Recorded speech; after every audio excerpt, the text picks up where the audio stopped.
मौत के तोहफे अध्याय 24 छड़ी साज। ऐसा लग रहा था जैसे वो दोबारा वही पुराना बुरा सपना देख रहा हो।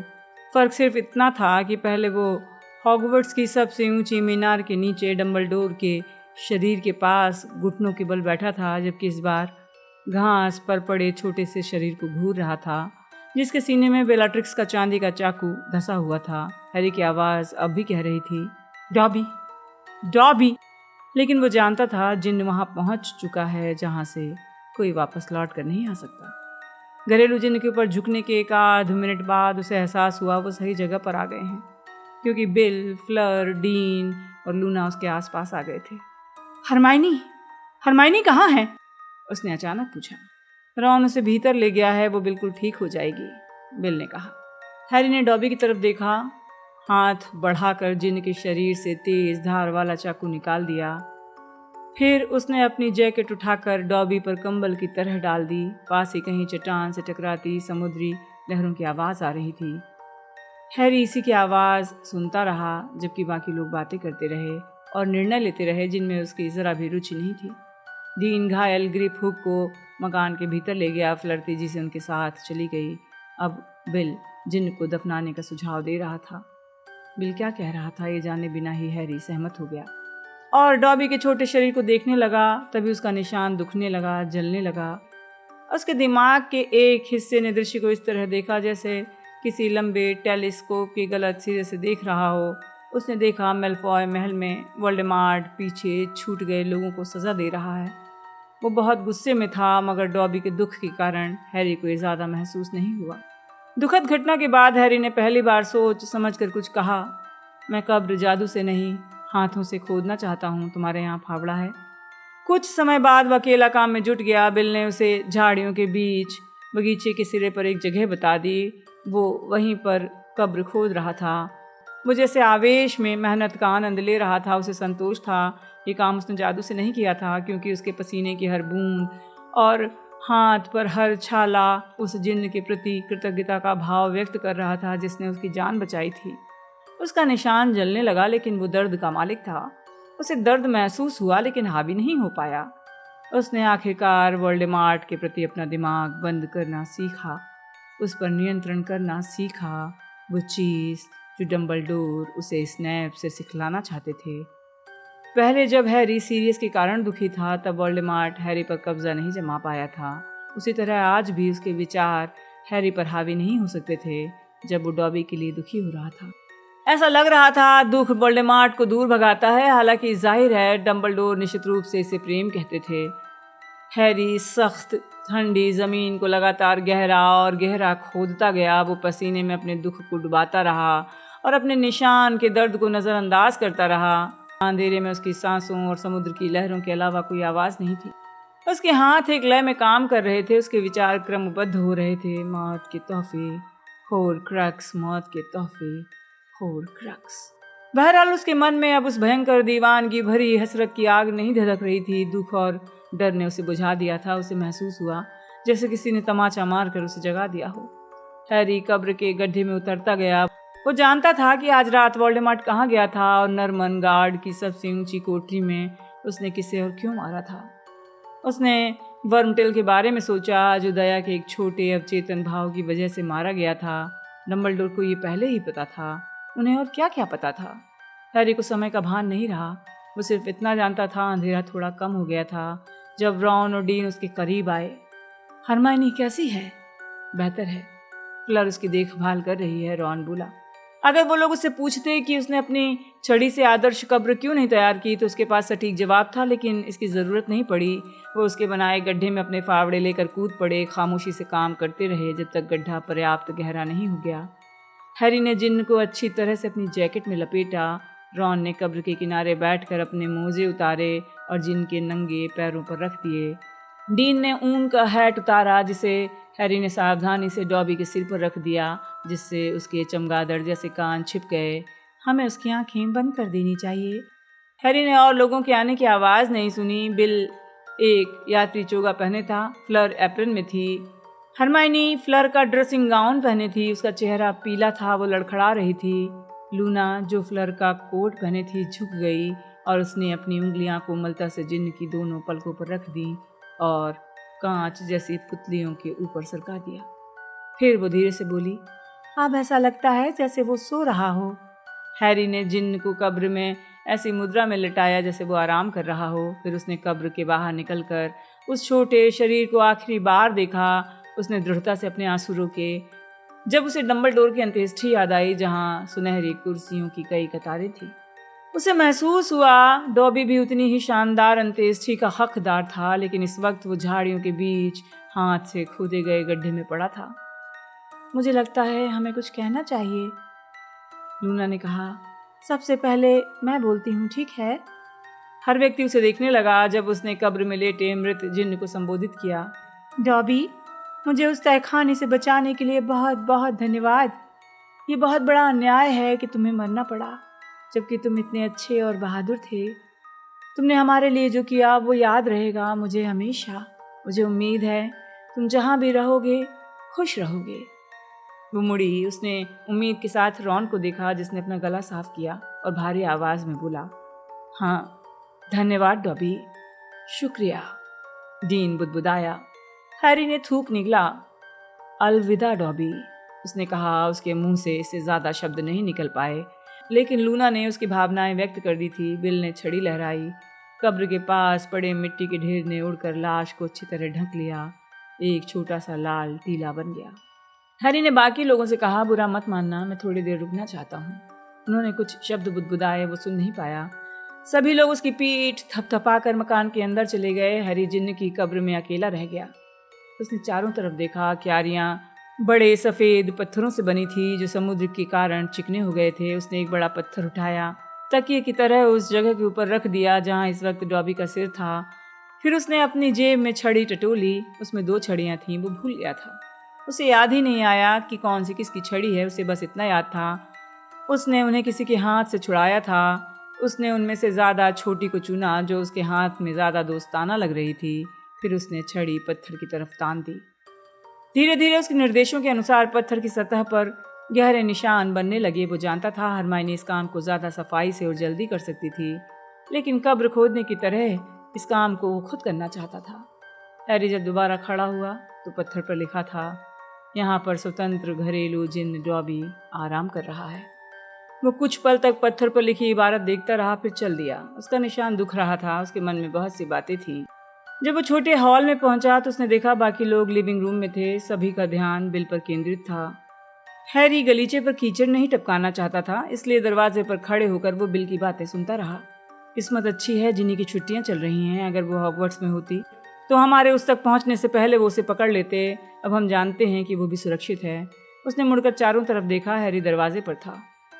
मैं परिवार के सभी लोगों को घर से दूर पहुंचा रहा हूं, उसने स्पष्ट किया। उन्हें मुरियल के यहाँ पहुंचा दिया।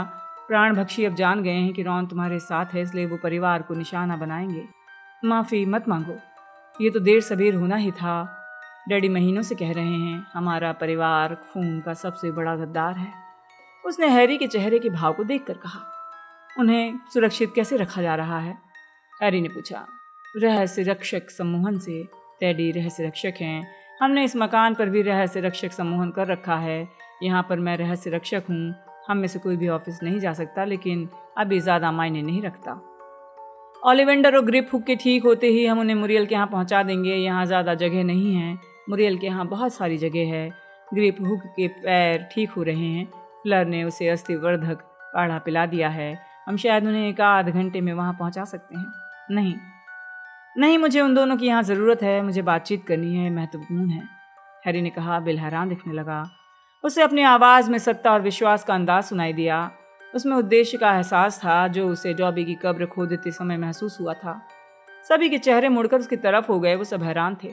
मैं हाथ पैर धो के आता हूँ, हैरी ने बिल से कहा। अपने हाथों की तरफ देखा जो भी कीचड़ और डॉबी के खून से सने थे। फिर मैं उनसे सीधे बात करना चाहता हूँ।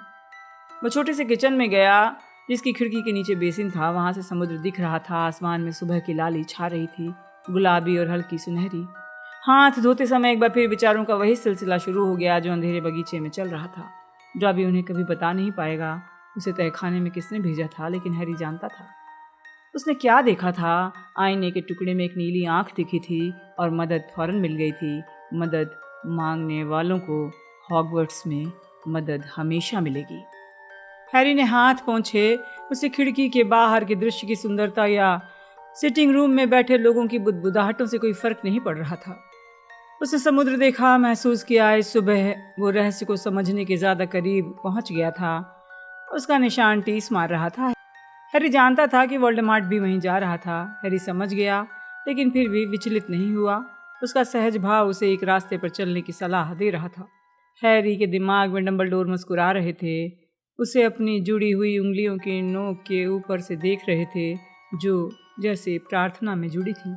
आपने रॉन को बत्ती बंद यंत्र दिया था, आप उसे समझते थे। आपने उसे लौटने का रास्ता दिखा दिया, और आप वर्मटेल को भी समझते थे। आप जानते थे उसके दिल में कहीं पर थोड़ा सा पछतावा था। अगर आप उन्हें जानते थे तो आप मेरे बारे में भी जानते थे डंबलडोर। क्या मेरे लिए ये है कि मुझे जानकारी तो हो, लेकिन मैं उसे खोजूं नहीं? क्या आप जानते थे ये मेरे लिए कितना मुश्किल होगा? क्या इसीलिए आपने इसे इतना मुश्किल बनाया ताकि मेरे पास ये समझने का मौका रहे? हैरी स्थिर खड़ा था, उसकी आंखें चमक रही थी। वो उस जगह को देखता रहा जहां उगते हुए सूरज की चमकती सुनहरी किनारे क्षितिज में ऊपर उठ रही थी। उसी समय उसके निशान ने जमकर टीस मारी। उसके दिमाग में एक कौंध इतनी तेजी से आई जैसे पानी पर ड्रैगन फ्लाई का प्रतिबिंब आता है, एक इमारत की आकृति जिसे वो बहुत अच्छी तरह पहचानता था। बिल और फ्लर सीढ़ियों के नीचे खड़े थे। मुझे ग्रिप, हुक और ओलिवेंडर से बात करनी है।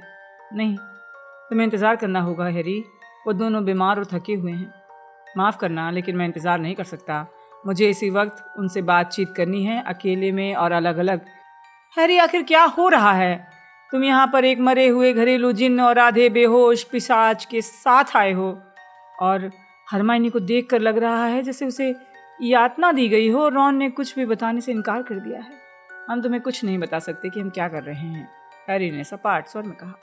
बिल, तुम मायापंछी के समूह में हो। तुम जानते हो डंबलडोर हमारे लिए एक काम छोड़ गए हैं और हमें इस बारे में किसी से बात करने की इजाज़त नहीं है। फ्लर ने अधीरता भरी आवाज़ निकाली, लेकिन बिल ने उसकी तरफ नहीं देखा। वो हैरी को घूर रहा था।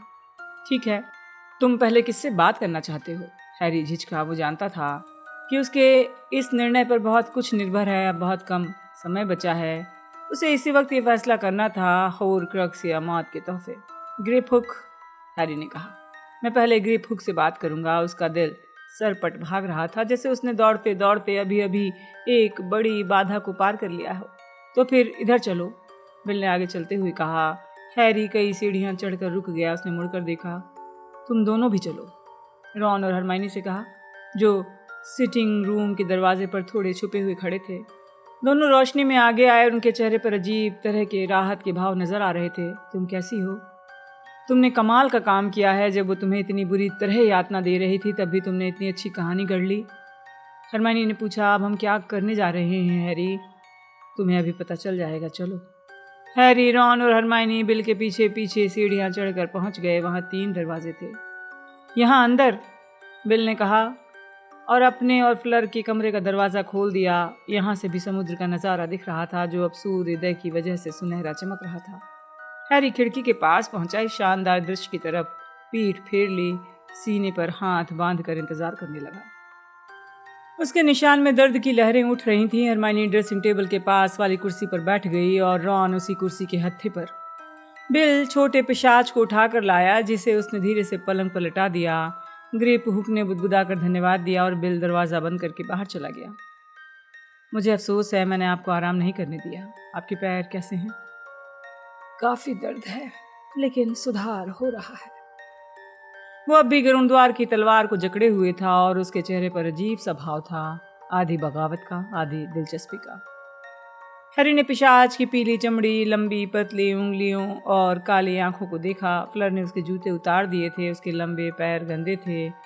वो घरेलू जिन्न से थोड़ा बड़ा था, लेकिन ज़्यादा नहीं। उसका सिर गुंबद जैसा था, इंसान के सिर से बहुत बड़ा। आपको शायद याद नहीं होगा, हैरी ने कहना शुरू किया, कि तुम्हारे पहली बार ग्रीन गॉड आने पर मैंने तुम्हें तिजोरी दिखाई थी। ग्रिप हुक ने कहा। मुझे याद है हैरी पॉटर, पिशाचों में भी तुम बहुत मशहूर हो। हैरी और पिशाच एक दूसरे को देखते रहे, तौलते रहे। हैरी का निशान दुख रहा था। वो ग्रिप हुक के साथ जल्दी जल्दी बातचीत खत्म करना चाहता था, लेकिन डर रहा था कहीं गलत कदम न उठा ले। पिशाच ने खामोशी तोड़ी। तुमने घरेलू जिन्न को दफनाया? उसने कहा और उसकी आवाज़ अप्रत्याशित रूप से उलाहना देती हुई लग रही थी। मैंने पास वाले बेडरूम की खिड़की से तुम्हें ये करते देखा था। हाँ, मैंने ऐसा ही किया। ग्रिफुक ने अपनी तिरछी काली आंखों के कोनों से उसे देखा। तुम बहुत असाधारण जादूगर हो हैरी पॉटर। किस मायने में? हैरी ने पूछा और अनजाने ही अपने निशान को मलने लगा। तुमने कब्र हाथों से खोदी तो?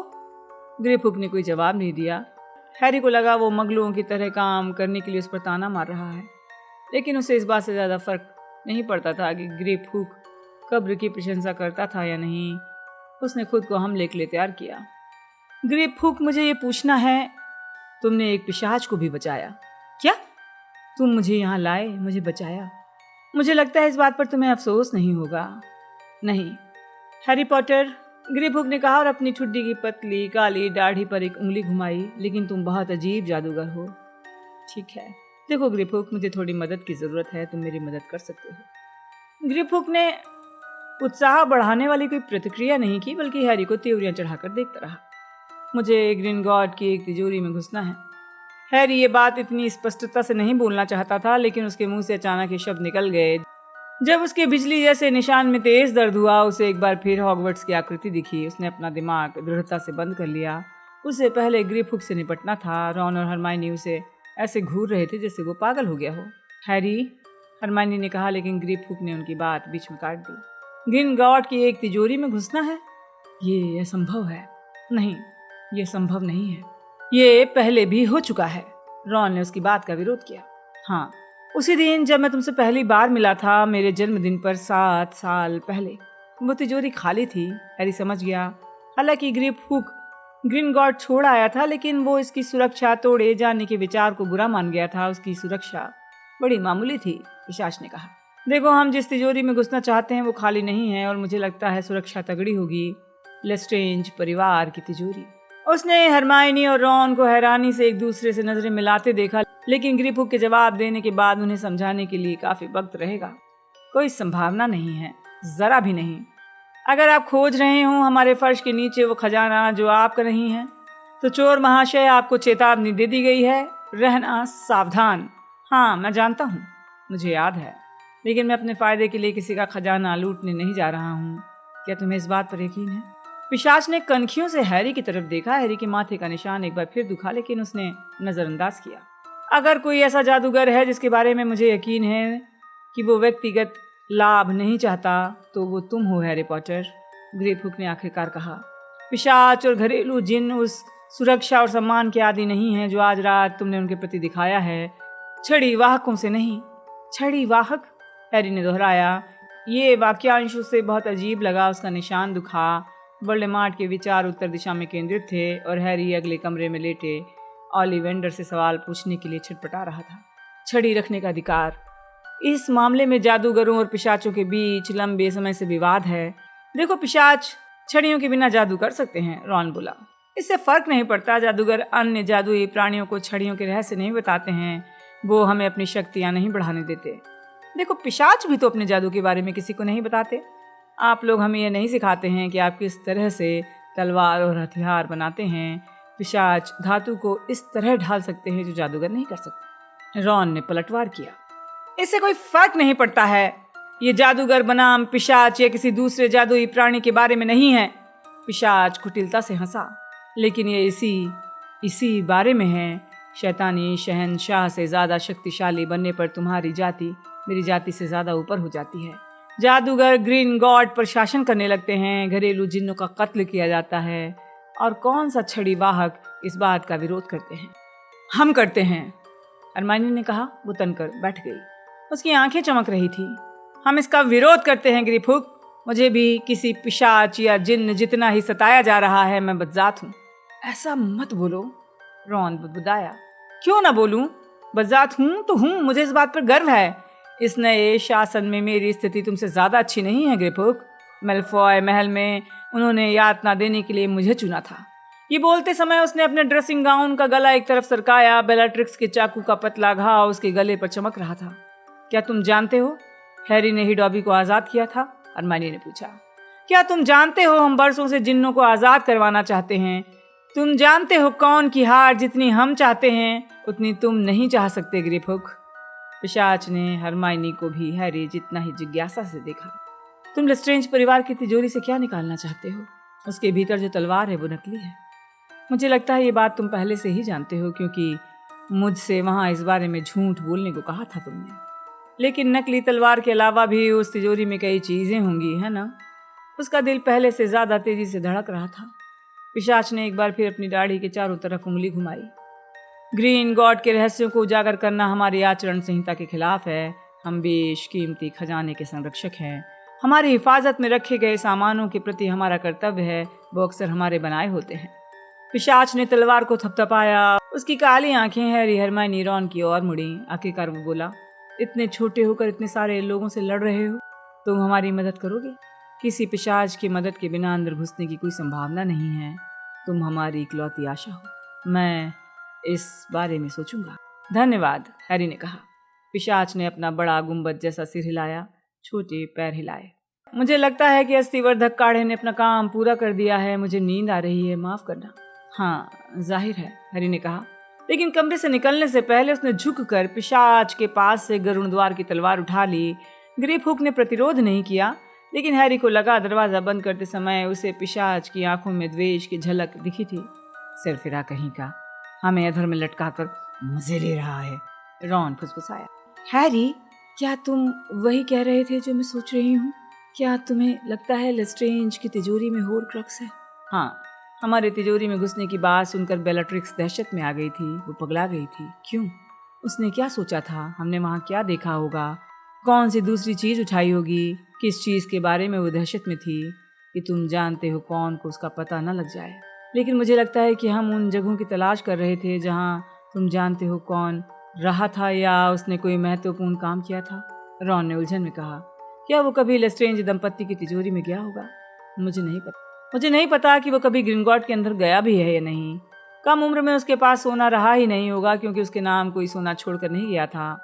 वैसे वो जब पहली बार छूमंतर गली गया होगा तो उसने बैंक को बाहर से जरूर देखा होगा। हैरी का निशान फड़क रहा था। मैं सोचता हूँ कि उसे हर उस व्यक्ति से ईर्ष्या हुई होगी जिसके पास ग्रीन गॉड की तिजोरी की चाबी होगी। मुझे लगता है कि उसने इसे जादूगर दुनिया में शामिल होने का असली प्रतीक माना होगा। और ये मत भूलो, उसे बेलाट्रिक्स और उसके पति पर भरोसा था। उसके पतन के पहले वो उसके सबसे वफादार सेवक थे और उसके गायब होने के बाद भी उसकी तलाश में थे। वो जिस रात को वापस लौटा था, उसने खुद कहा था, मैंने अपने कानों से सुना था। वैसे मुझे नहीं लगता कि उसे बेलाट्रिक्स को बताया होगा कि ये होर्क्रक्स है। उसने लूसियस मैलफॉय को डायरी की सच्चाई कभी नहीं बताई थी। उसने शायद बेलाट्रिक्स को बताया हो कि एक बेशकीमती वस्तु है और उसे अपनी तिजोरी में सुरक्षित रखना। हैग्रिड ने मुझे बताया था ग्रिंगॉट किसी चीज को छुपाने के लिए दुनिया की सबसे सुरक्षित जगह है, हॉगवर्ट्स को छोड़ के। हैरी की बात पूरी होने पर रॉन ने सिर हिलाया। तुम सचमुच उसे समझते हो?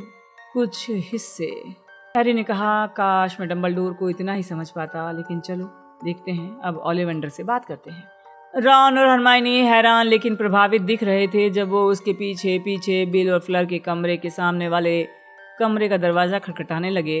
भीतर से अंदर आ जाओ की कमजोर आवाज आई। ओलिवेंडर डबल बेड पर खिड़की से दूर वाले पलंग पर लेटा था। वो 1 साल से ज्यादा समय तक तहखाने में बंद था। हैरी जानता था कि उसे कम से कम एक बार यातना दी गई थी। वो दुबला हो गया था। उसके चेहरे की हड्डियां पीली चमड़े में काफी उभरी हुई दिख रही थी। उसकी बड़ी बड़ी सफेद आंखें खोटरों में धंस गई थीं। कंबल पर पड़े हाथ किसी कंकाल के भी हो सकते थे। मिस्टर ओलिवेंडर, आपको तकलीफ देने के लिए माफी चाहता हूँ। प्यारे लड़के, तुमने हम लोगों की जान बचाई है। मुझे तो लग रहा था हम उसी जगह पर मर जाएंगे। मैं तुम्हें जितना भी धन्यवाद दूं, जितना भी दूं, कम है। हमें ऐसा करके खुशी हुई। हैरी का निशान फड़कने लगा। वो जानता था, उसे पूरा यकीन था कि अब वोल्डेमॉर्ट को उसकी मंजिल तक पहुंचने से रोकने का समय नहीं बचा था। इतना भी समय नहीं बचा था कि उसे रोकने की कोशिश की जा सके। उसे दहशत का एहसास हुआ। बहरहाल उसने ये फैसला तभी कर लिया था जब उसने पहले ग्रिपहुक से बात करने का विकल्प चुना था। उसने ऊपर से शांत रहने का नाटक किया, हालांकि भीतर से वो जरा भी शांत नहीं था। फिर उसने अपने गले में लटके पाउच से टूटी छड़ी निकाली। मिस्टर ओलिवेंडर, मुझे कुछ मदद चाहिए। कुछ भी, छड़ी साज ने कमजोर आवाज में कहा। आप इसे ठीक कर सकते हैं? क्या संभव है? हॉली और फीनिक्स का पंख, 11 इंच, अच्छी और लचीली। हाँ, क्या आप? नहीं, मुझे अफसोस है, बहुत अफसोस है, लेकिन जहाँ तक मैं जानता हूँ, जिस छड़ी को इतना ज़्यादा नुकसान हुआ है उसे किसी भी तरीके से जोड़ा नहीं जा सकता। हैरी ये सुनने के लिए तैयार था, लेकिन फिर भी उसे झटका लगा। उसने छड़ी के दोनों आधे हिस्से वापस लेकर अपने गले में लटके पाउच में रख लिए। ओलिवेंडर उस जगह को घूरता रहा जहाँ टूटी छड़ी गायब हुई थी। उसकी नज़रें वहाँ से तब हटी जब हैरी ने अपनी जेब से 2 छड़ियाँ बाहर निकाली। क्या आप इन्हें पहचान सकते हैं? हैरी ने पूछा। छड़ी साज ने पहली छड़ी ली, धुंधली आंखों के करीब रखकर उंगलियों के बीच घुमाया, हल्के से हिलाया। अखरोट की लकड़ी, ड्रैगन के दिल का रेशा, 13.25 इंच, बिल्कुल सख्त। ये बेलाट्रिक्स लेस्ट्रेंज की छड़ी है। और ये वाली, हाथॉन की लकड़ी और यूनिकॉर्न का बाल, ठीक 10 इंच, पर्याप्त लचकदार। ये ड्रेको मेलफॉय की छड़ी थी? क्या अब उसकी नहीं है? शायद नहीं। अगर तुमने उससे छीन ली है, मैंने छीन ली है, तो फिर ये तुम्हारी हो सकती है। जाहिर है लेने के तरीके से फर्क पड़ता है, छड़ी पर भी बहुत कुछ निर्भर करता है। बहरहाल सामान्य तौर पर अगर छड़ी जीती जाती है तो उसकी वफादारी बदल जाती है। कमरे में खामोशी छा गई। आप छड़ियों के बारे में ऐसे बात कर रहे हैं जैसे उनमें भावनाएं होती हों, जैसे वो खुद सोच सकती हों। छड़ी ही जादूगर को चुनती है। छड़ी शास्त्र का अध्ययन करने वाला हर व्यक्ति ये बात जानता है हैरी पॉटर। कोई व्यक्ति उस छड़ी का भी इस्तेमाल कर सकता है जिसने उसे नहीं चुना हो। हैरी ने पूछा। ओह हाँ, अगर आप जादूगर हैं तो आप किसी भी साधन से अपने जादू का प्रयोग कर सकते हैं। बहरहाल सबसे अच्छे परिणाम तब मिलते हैं जब जादूगर और छड़ी के बीच प्रबल सामंजस्य होता है। ये संबंध जटिल होता है, शुरुआती आकर्षण और फिर अनुभव की साझी खोज जरूरी है। छड़ी जादूगर से सीखती है, जादूगर छड़ी से सीखता है। मैंने ये छड़ी ड्रेको मेलफॉय से छीनी थी, क्या मैं इसका इस्तेमाल कर सकता हूँ? मुझे ऐसा ही लगता है। छड़ी के मालिकाना हक के नियम बहुत सूक्ष्म हैं, लेकिन जीती गई छड़ी आमतौर पर नए मालिक की इच्छा को स्वीकार करती है। तो मुझे इस वाली का इस्तेमाल करना चाहिए। रॉन ने अपनी जेब से वर्मटल की छड़ी निकालकर ओलिवेंडर को थमाते हुए कहा। चेस्टनट और ड्रैगन के दिल का रेशा, 9.25 इंच भंगुर। ये छड़ी मुझसे दबाव में बनवाई गई थी। इसे मैंने अपने अपहरण के कुछ समय बाद पीटर पेटिग्रू के लिए बनाया था। हाँ, अगर तुमने इसे जीता है तो इस बात की ज़्यादा संभावना है कि किसी अपरिचित छड़ी के बजाय ये तुम्हारे आदेश का ज़्यादा अच्छी तरह पालन करेगी। और ये सभी छड़ियों के बारे में सही है ना? मुझे ऐसा ही लगता है, ओलिवेंडर ने जवाब दिया। उसकी बाहर निकलती आंखें हैरी पर जम गईं। तुम बड़े गहरे सवाल पूछते हो मिस्टर पॉटर। छड़ी शास्त्र जादू की एक जटिल और रहस्यमयी शाखा है। तो किसी छड़ी का सच्चा मालिक बनने के लिए पुराने मालिक को जान से मारना जरूरी नहीं? ओलिवेंडर ने थूक गटका। जरूरी नहीं, कतई जरूरी नहीं। वैसे कुछ किंवदंतियां हैं, हैरी ने कहा, और उसके माथे का निशान दुखने लगा। उसके दिल की धड़कन तेज हो गई। एक छड़ी या कई छड़ियों के बारे में किंवदंतियां हैं जो हत्या के माध्यम से एक से दूसरे हाथों पर पहुंच रही हैं। ओलिवेंडर का चेहरा पीला हो गया। बर्फ से सफेद तकिए पर वो हल्का भूरा दिख रहा था। मुझे लगता है सिर्फ एक ही छड़ी, उसने फुसफुसा कर कहा। और तुम जानते हो कौन की इसमें दिलचस्पी है ना? हैरी ने पूछा। मैं? कैसे? ओलिवेंडर ने कहा। मदद के लिए रॉन और हरमाइनी की तरफ देखा। तुम ये बात कैसे जानते हो? उसने आपसे बताने को कहा था कि हमारी छड़ियों के बीच संबंध कैसे पार किया जा सकता है, हैरी ने कहा। ओलिवेंडर आतंकित नजर आने लगा। तुम्हें समझना चाहिए, उसने मुझे यातना दी थी, पीड़ीकृत शाप। मेरे पास उसे बताने के अलावा कोई चारा नहीं था, इसलिए मैंने उसे बता दिया। मैं जानता था, जो मेरा अनुमान था। मैं समझ सकता हूँ। आपने उसे जुड़वा मूल वस्तु के बारे में बताया। आपने उसे किसी दूसरे जादूगर की छड़ी उधार लेने की सलाह दी। ओलिवेंडर इस बात पर दहशत में नजर आने लगा। हैरी इतना कुछ कैसे जानता था? लेकिन उससे काम नहीं बना। उसके बाद भी मेरी छड़ी ने उधार की छड़ी को हरा दिया। क्या आप जानते हैं ऐसा क्यों हुआ? ओलिवेंडर ने अपना सिर इनकार में उतना ही धीरे से हिलाया जितने धीरे उसने थोड़ी देर पहले हाँ में हिलाया था। मैंने कभी कोई ऐसी चीज़ नहीं सुनी। तुम्हारी छड़ी ने उस रात एक अनूठा काम किया था।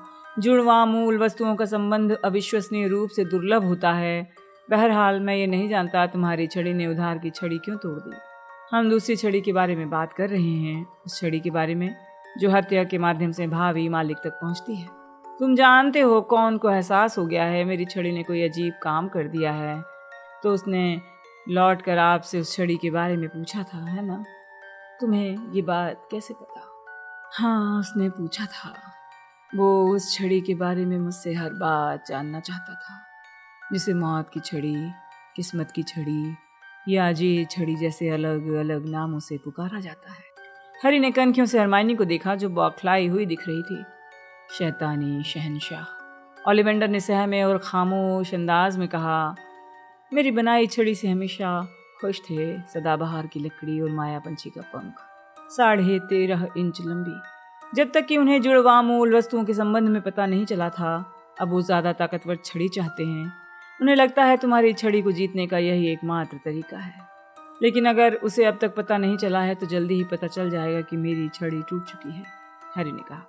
नहीं, हरमाइनी ने भयभीत दिखते हुए कहा। उसे पता नहीं पड़ सकता हैरी, उसे कैसे? पूर्व मंत्र, हरमाइनी, हम तुम्हारी छड़ी और ब्लैक थॉर्न की छड़ी मेलफॉय महल में छोड़ आए हैं।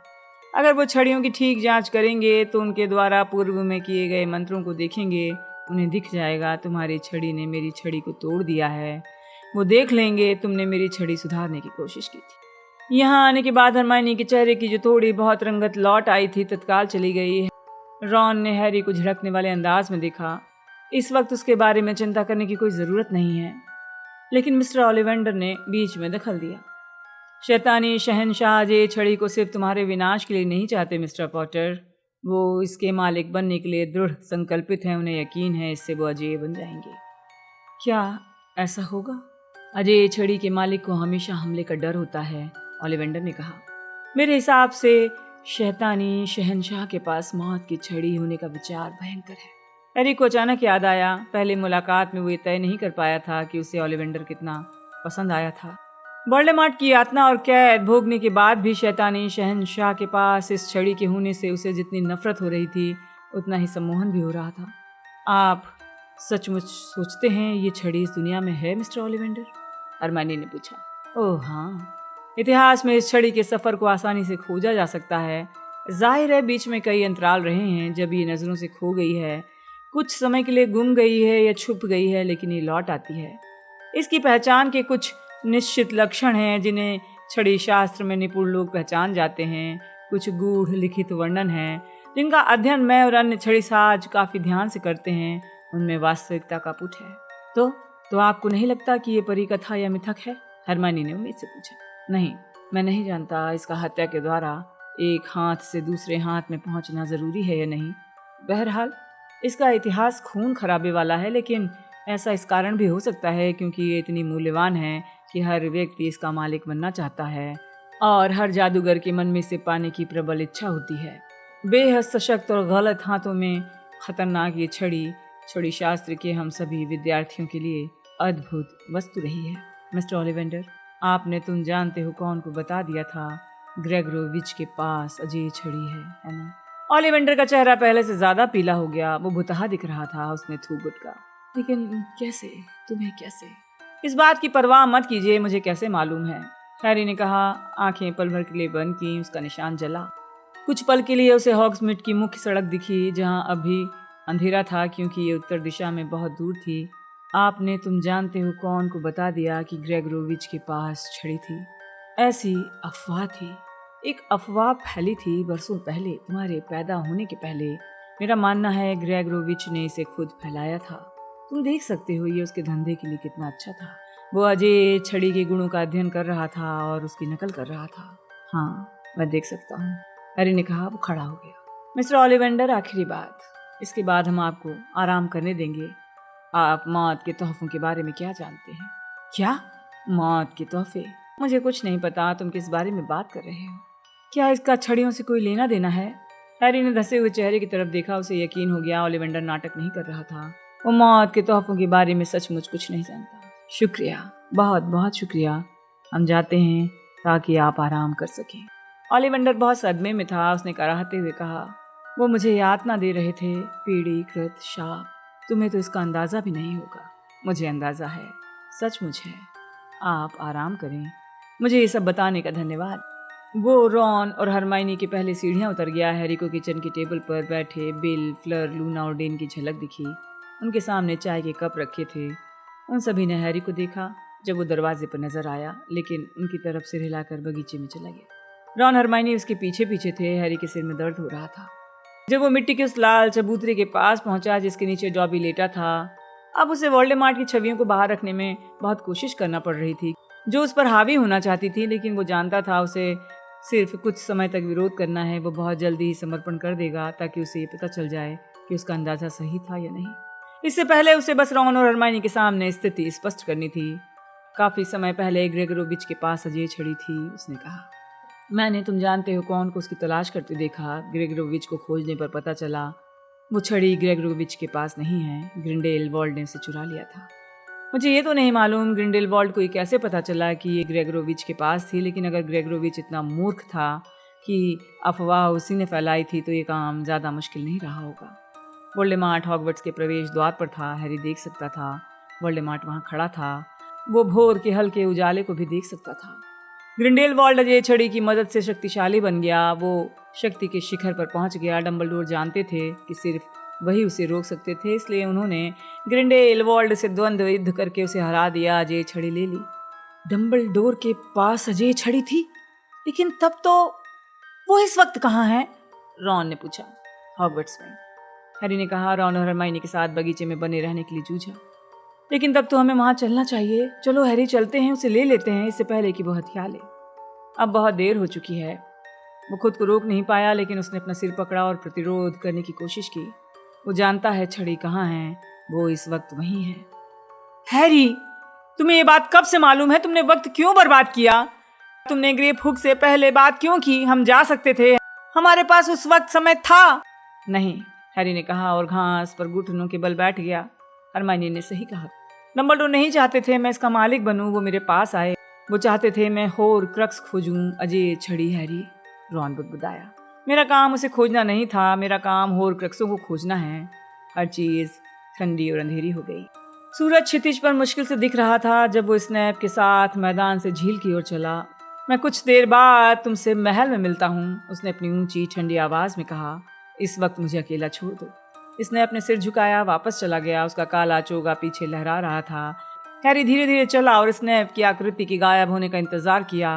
वो कहाँ जा रहा है ये स्नैप को पता नहीं चलना चाहिए, किसी को भी नहीं। महल की खिड़कियों से कोई रोशनी नहीं थी, वो खुद को छुपा सकता था। एक ही पल में उसने खुद पर विभ्रम सम्मोहन किया, जिससे वो खुद की नजरों से भी ओझल हो गया। और ये वहां थी, झील के पास, अंधेरे पानी में इसका प्रतिबिंब दिख रहा था। सफेद संगमरमर की समाधि जो परिचित माहौल में बदनुमा दाग जैसी लग रही थी। उसे एक बार फिर नियंत्रित उल्लास और विनाश के उत्साहपूर्ण उद्देश्य का एहसास हुआ। उसने अपनी सदाबहार लकड़ी की छड़ी उठाई। कितना उचित था, ये इसका आखिरी महान काम होगा। समाधि ऊपर से नीचे तक खुल गई। कफन वाली आकृति हमेशा जितनी लंबी और दुबली थी, कफन खुल गया। चेहरा थोड़ा चमकदार पीला धसा हुआ था, लेकिन बिल्कुल सलामत था। लोगों ने उनकी टूटी नाक पर चश्मा छोड़ दिया था। वोल्डेमॉर्ट को ये देखकर मजा आ गया। डंबलडोर के हाथ सीने पर बंधे थे और ये वहां पड़ी थी, हाथों के नीचे उनके साथ दफन। क्या उस मूर्ख बुढ़े ने ये कल्पना की थी कि संगमरमर की समाधि मौत की छड़ी को सुरक्षित रख लेगी? क्या उन्होंने सोचा था शैतानी शहंशाह उनकी समाधि तोड़ने की जरूरत नहीं करेगा? मकड़ी जैसा हाथ नीचे झुका, डंबलडोर की पकड़ से छड़ी खींच ली। ऐसा करते ही इसकी नोक से चिंगारियों की बौछार हुई जो इसके पिछले मालिक की लाश पर चमकी।